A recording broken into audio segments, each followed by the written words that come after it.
to my channel. Hola mga ka-master! I am Master Kukay Matafat. For this video guys, I want to share to you this one. So as you can see, I have here a 3D puzzle of a German railway station. So without any further ado guys, let's get it on! German Rural Railway Station. As of 2015, Germany had a railway network of 33,331 km, of which 19,983 km were electrified and 18,201 km were double-tracked. Germany is a member of the International Union of Railways, UIC. The UIC country code for Germany is 80. Germany was ranked 4th among national European rail systems in the 2017 European Railway Performance Index, assessing intensity of use, quality of service, and safety. Germany had a very good rating for intensity of use by both passengers and freight, and good ratings for quality of service and safety.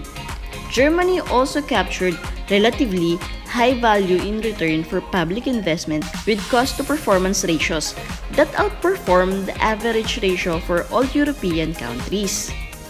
The history of rail transport in Germany can be tracked back to the 16th century. The earliest form of railways, wagonways, were developed in Germany in the 16th century. Modern rail history officially began with the opening of the steam-powered Bavarian Ludwig Railway between Nuremberg and Fürth on December 7, 1835. This had been preceded by the opening of the horse-drawn Prince William Railway on September 20, 1831. The first long-distance railway was the Leipzig-Dresden Railway, completed on April 7, 1839.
oh, oh.